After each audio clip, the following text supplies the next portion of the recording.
But we're starting today by meeting a mother who's challenging the norm by refusing to tell her friends and family if her 4-year-old is a boy or a girl. Hi guys, welcome back to another React. Today we're going to talk about whether you tell your child if they are a boy or a girl.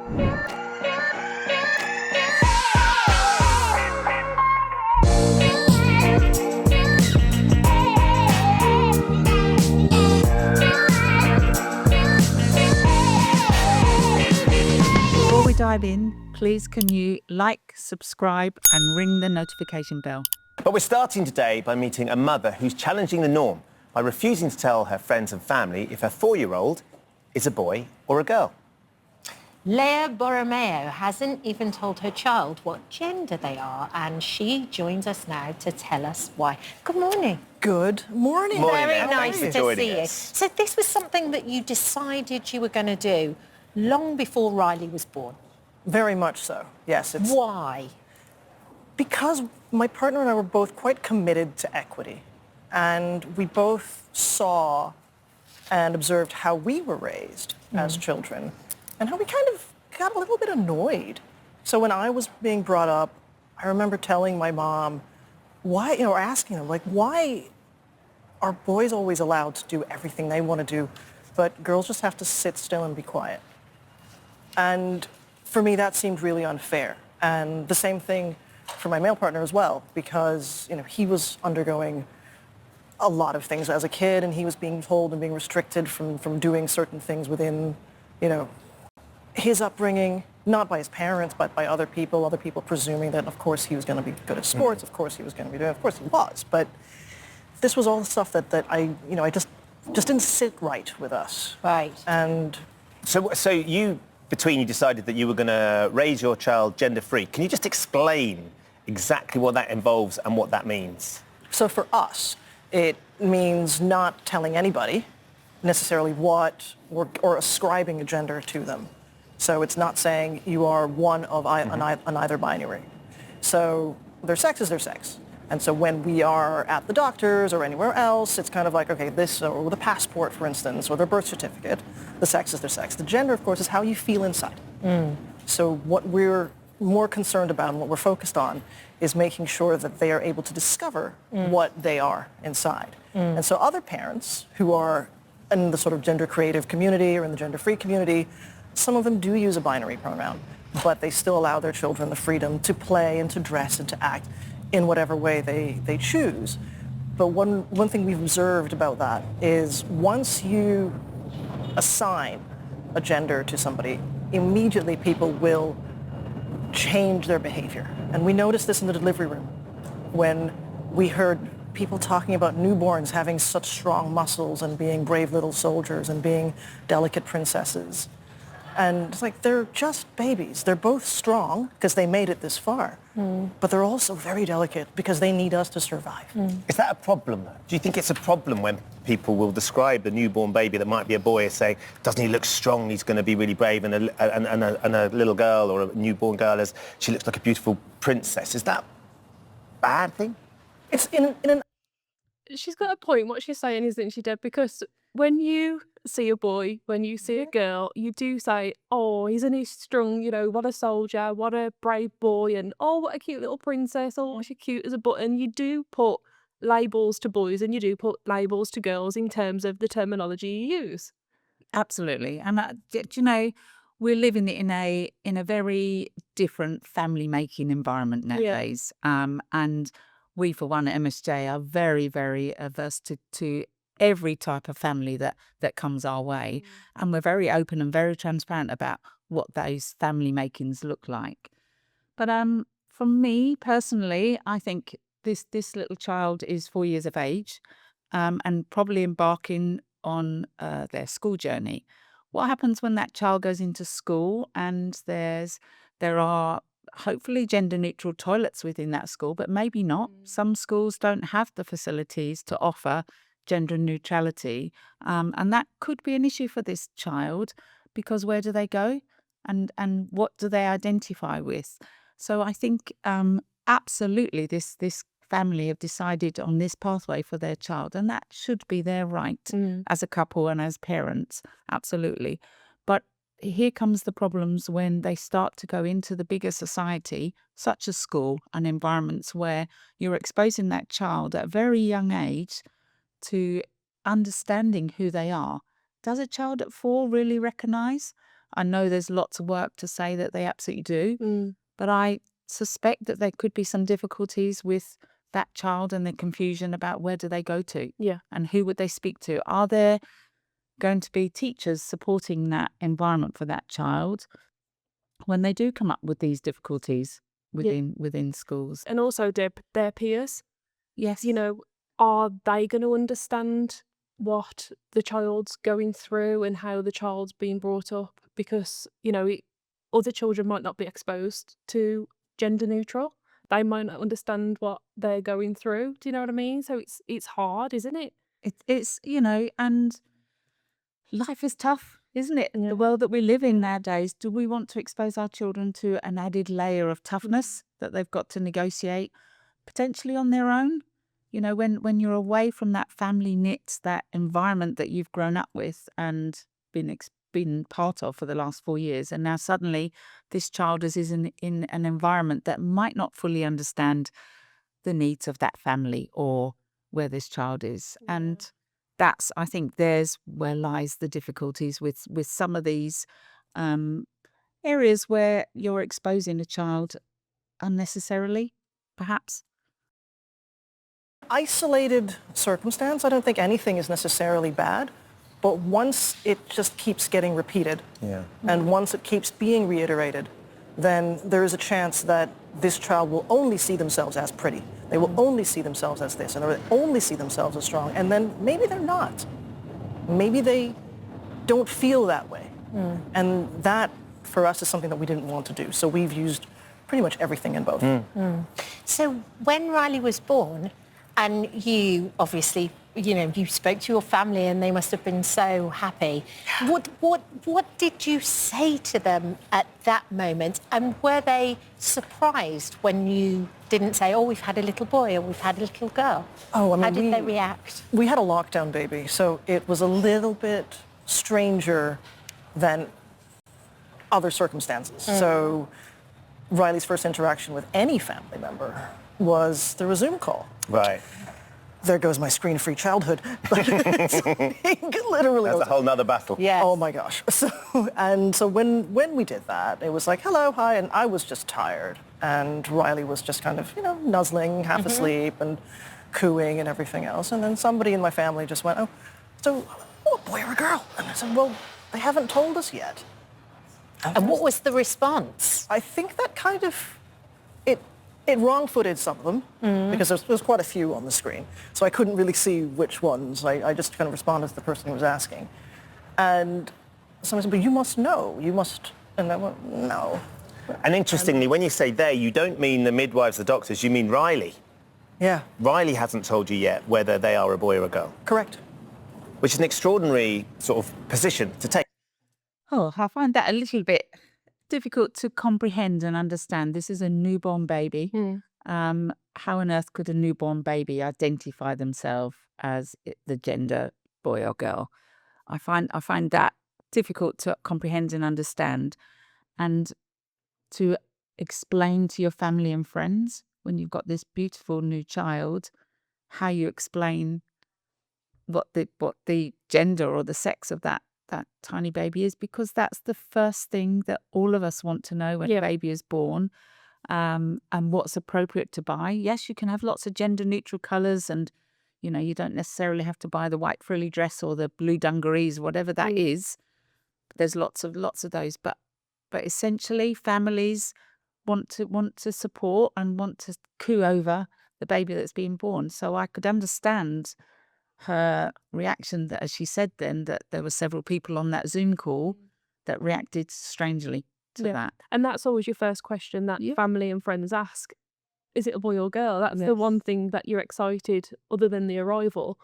What have you had? What have you had? That's the first question that you ask. And why is that such a tough thing to comprehend at that point? You know, this tiny baby, why is it not okay to recognise them as a boy or a girl at that point? Would it really affect this child growing? to be identified at birth. Because legally they have to be identified as birth. She quite rightly said earlier in the video, passport, birth certificate, etc., that the gender was revealed and was identified. So it is there. Yeah. That's a difficult one. Hard one, to take on isn't it? board. Yeah. It is a hard one. Yeah.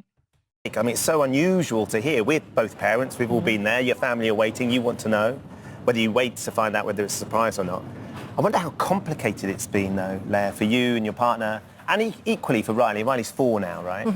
So how complicated is it navigating a world where you've chosen to bring them up like that? So in the sort of admin stakes of things, because you have to get a birth certificate, you have to do all of that clerical stuff. If they ask for a sex, we provide it. If they ask for a gender, usually what we do is we'll call them up or we'll send them an email and say, hey, look, this is what we're doing.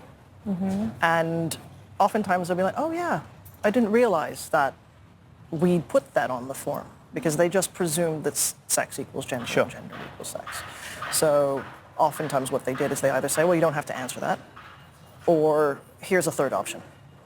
So most often, I'd say about 90% of the time, people are, and sort of, even institutions, like our doctor, for instance, they offered us another option back in the day.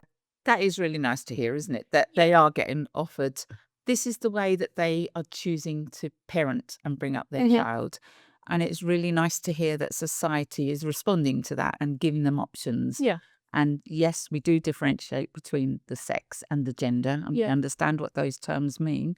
So it is refreshing and nice to hear that even within the health sector, they are being offered other areas where they can identify who their child is. Absolutely. That's really nice to hear. And at the end of the day, we all have the right to bring our children up the way we want to bring our children up. And it's nice that she's being listened to, she's being heard. And like you said, society is adapting to the family building journey of how we want to bring our children up.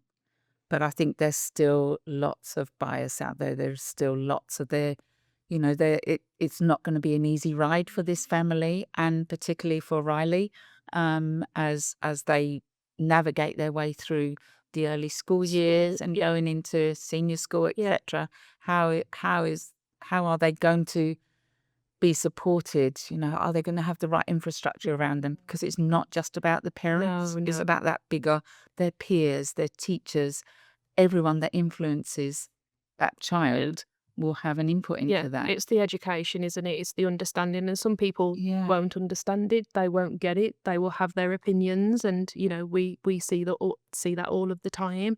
Once Riley starts understanding their body, learning about the body, doing sex education and that at school, they then might start having questions around their own body, but I'm sure their parents will help them understand. And I think that's their choice, that they've chosen to do that. And if they go on to have a second child and they do the same thing, but that child rebels and just says, no, I want to be identified as this person, how responsive are they to that? And are they happy for a child to then recognize that they want to be a girl or a boy and be recognized as that, because life's just that little bit too tough out there. Even the most basics in schools, I said to earlier, on the day that they choose to be identified as a girl on that day and they go into the bathroom because there is no gender neutral toilet, there's only a girl or a boy's toilet, and they go into the girls' toilet and the other little girls in that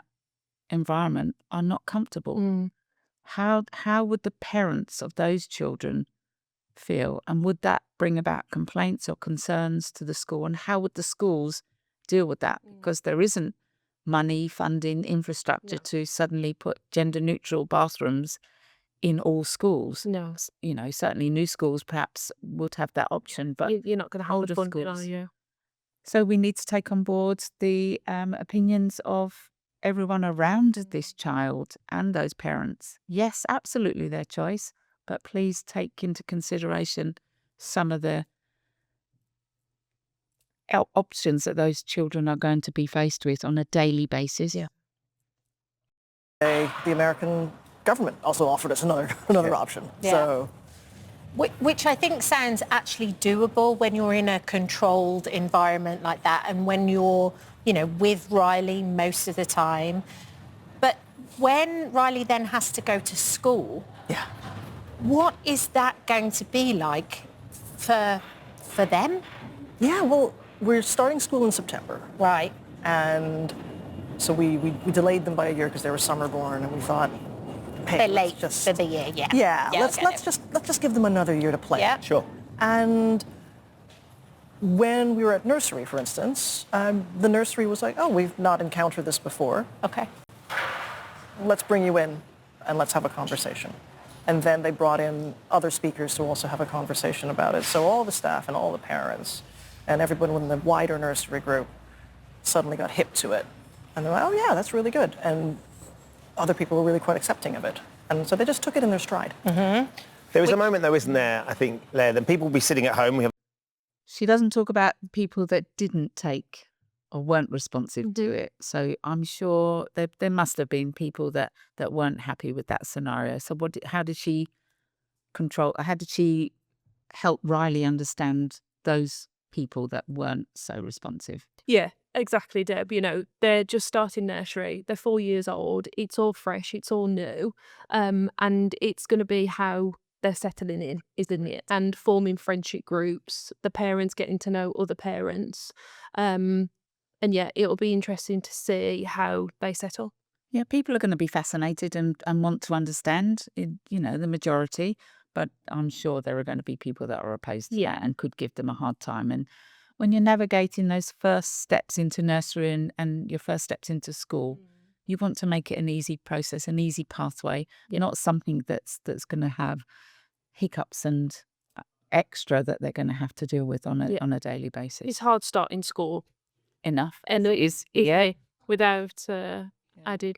lots of parents watching the show with parents, and they'll say, look, when your children are in nursery and 4, it's lovely, but the kids don't necessarily notice so much. They run around and it's all easy. As you go to school and they get a bit older, it gets more complicated, and there's older kids as well.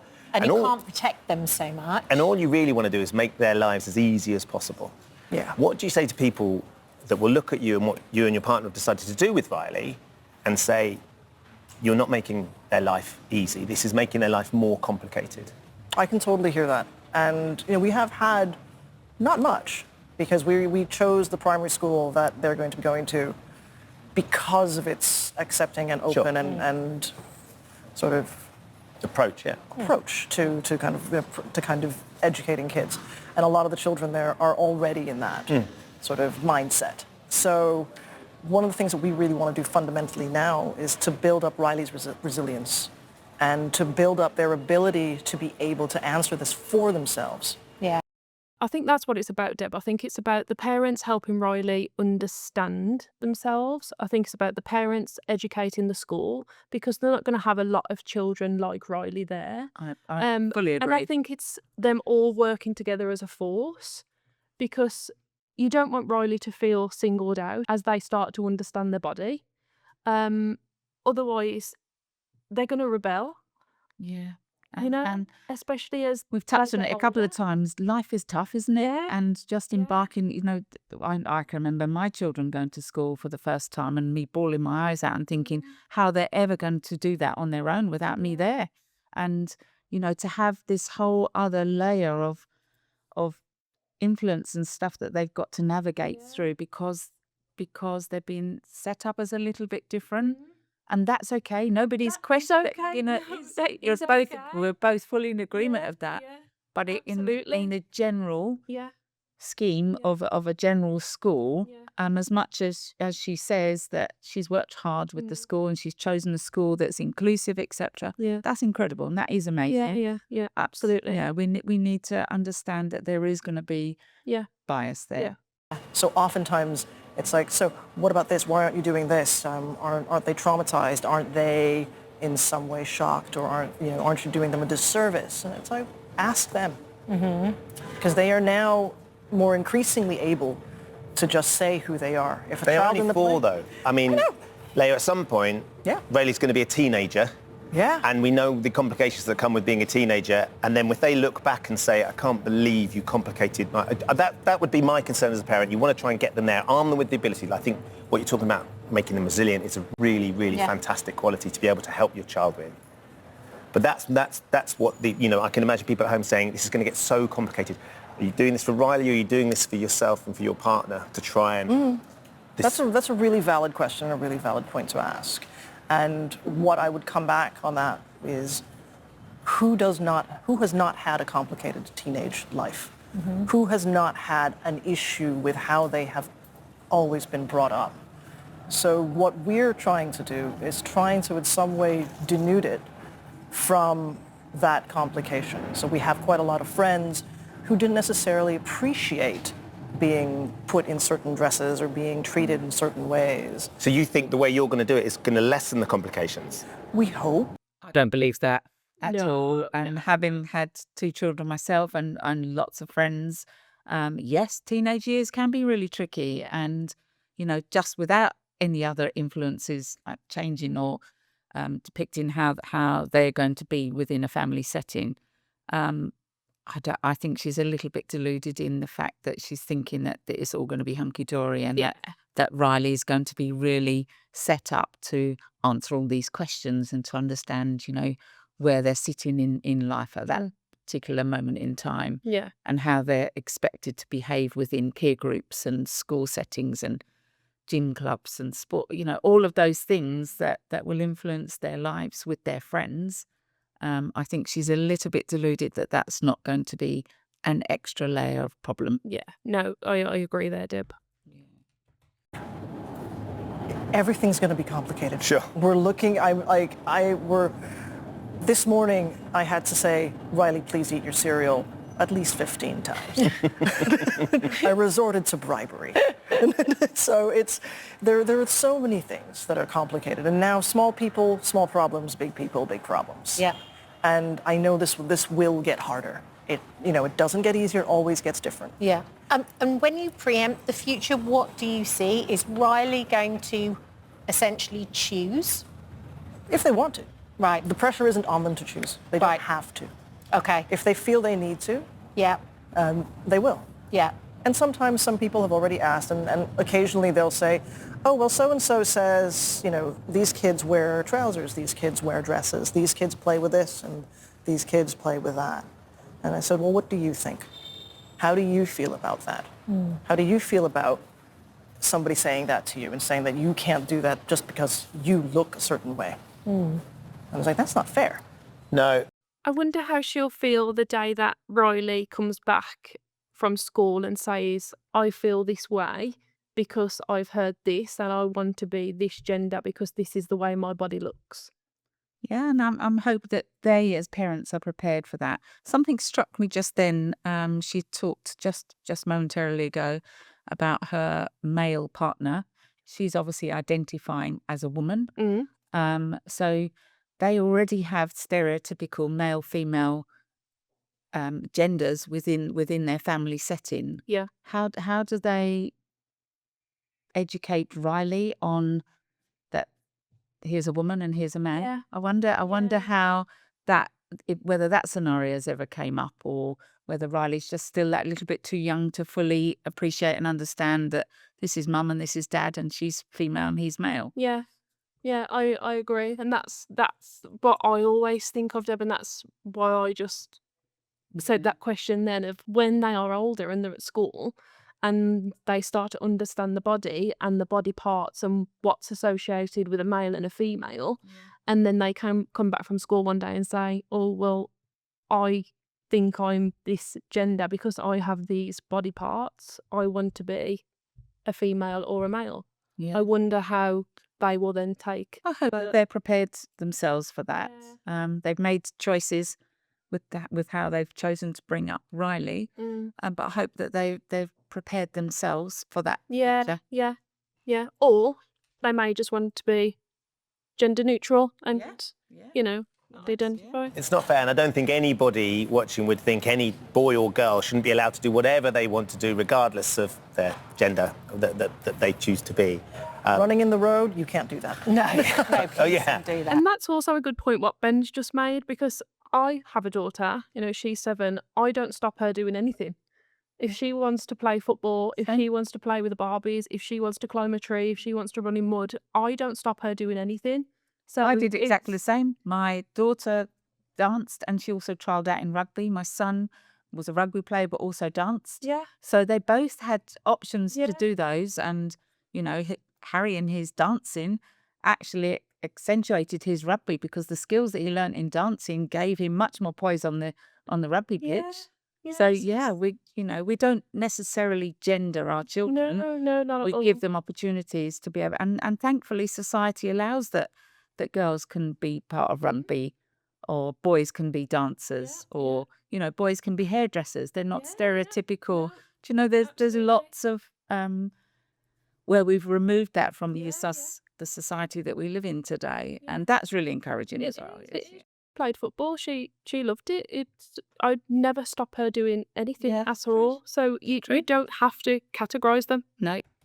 It's fascinating, Leah. Thank you so much for coming in and sharing your story. Wish you and your partner and Riley all the best. It's going to be exciting when they go to school in September as well. It's a big moment. Whole isn't new it? world. Whole new I'm world. so nervous. Yeah, you will be. As any new so mummies. nervous. As any new mummies. And Riley will be equally nervous but very excited as well, I'm sure. Absolutely. Oh, hello. Thank you for visiting this. So just to go back a little bit, I'm a lot older than you, but when I grew up, we didn't have the gender neutrality that we have now. So it was very stereotypical. And I, as the girl, and I was the oldest girl in my family, but I did the dancing, played the bagpipes. I did music. I did all the girly things. I played with dolls and Barbies, and I was that my parents. That was the way that they brought me up. And my two brothers that were next to me, they were the ones that did football and did all the boyish things and were out. It's not to say that I didn't go and climb trees with my brothers and do the boyish things with them.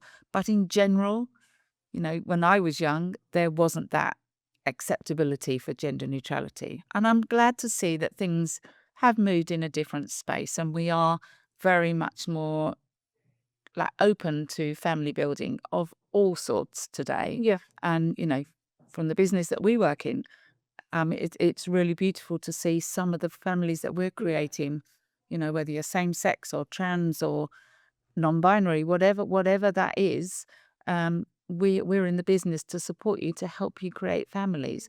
How you choose to bring your families up, building from that family, from that initial family building through us, has to be your choice, but also your responsibility. And I think that's really key, that we make sure that the children we bring into this world are safe and not left vulnerable. We don't want to add any complexities into their incredible world that they're now beginning to navigate into. Yeah. Just be really mindful that it can be a cruel world out there, and it isn't so open to differences when you go out there. And I think as a parent, that's key to understand when you make choices, because in essence, she is essentially making choices, or her and her partner are making choices for their child, because they are too young to make those choices or decisions for themselves.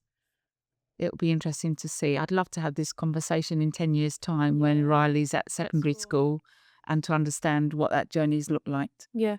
And it's like you say, it's the impact of the decisions that you make later on in life, because the world's very different now. And, the clubs that you do now, they're very gender neutral, aren't they? Boys and girls can do the same clubs. It's not like it was back when you were younger, Deb. Like when I were younger, I'm 36 now, so when I were younger, there were the clubs for boys and girls. Like I was very much a tomboy when I was younger. I did all football clubs, gymnastics. I was very physical. You wouldn't see me with any makeup at school, hair tied up. I was always in tracksuit, so I was very outdoorsy. I was never in the house. So with my daughter now, whatever she wants to do, she does, and don't stop her doing anything. Whether it's what you'd categorise as a boy club or a girl club, she can do anything. And it's about the parents supporting their child. So, I'll go back to my schooling. And honestly, my junior school, we had a boys and a girls entrance, and they were two completely different pathways. I'm now working in an environment that understands and accepts neutrality and gender neutral. I'm not in a space, so that hasn't indoctrinated me to think there's only boys and there's only girls. Never. And, you know, I'm very fortunate in my career that I've been exposed to all that I have today and that I'm able to support family building the way I do. But I went to a secondary school that was all female. I wasn't exposed to boys at secondary school for a big part of my life, 7 years, until I left at sixth form. So they haven't influenced, isn't it? It hasn't changed or not, it hasn't influenced how I feel about society today, because I'm fortunate that I'm able to evolve with society and understand the differences that we have today. Yeah. So even though you choose to bring a child up as a boy or a girl or as gender neutral, it's about making sure that that child is safeguarded, that they feel safe, they feel nurtured, they feel loved in whatever that environment is. And if they're exposed to the hatred that's out there because they choose to live a certain way, that's the bit where the parents, the children, the peers, the teachers all have to be ready for what that looks like. Working together, education, a big unit, and just helping and supporting each other to ensure that it's as smooth, you know, as they go through school, adolescence, you know, teen life, and just helping and supporting each other. And, you know, you are that big scaffolding unit that keeps everybody safe. And it's really brave. I think it's really brave that they decided that that's what they want to do. Yeah. And they stuck by it and just make sure that they've got the right support for their child. But like we always say, it's, you know, your own decision and you make your decision and you stand by your decision, because everybody is entitled to make their own opinion, and we're all for that. But it is just about, like you say, keeping everybody safe, and that education, isn't it, is really important. Exactly. Thank you for listening, guys. This is a really complex discussion, and it's something that's real and happening in the world today. We're not here to tell you how to think. This is our discussion. It is our opinions alone. But if you do have comments that you'd like to make, please do comment on the link below. But please be kind and be really mindful that, as I said, this is very complex and everyone has their own decisions to make on how they bring up their children. So thank you for watching, and we'd like you to like, subscribe and ring the notification bell, and we'll see you next time.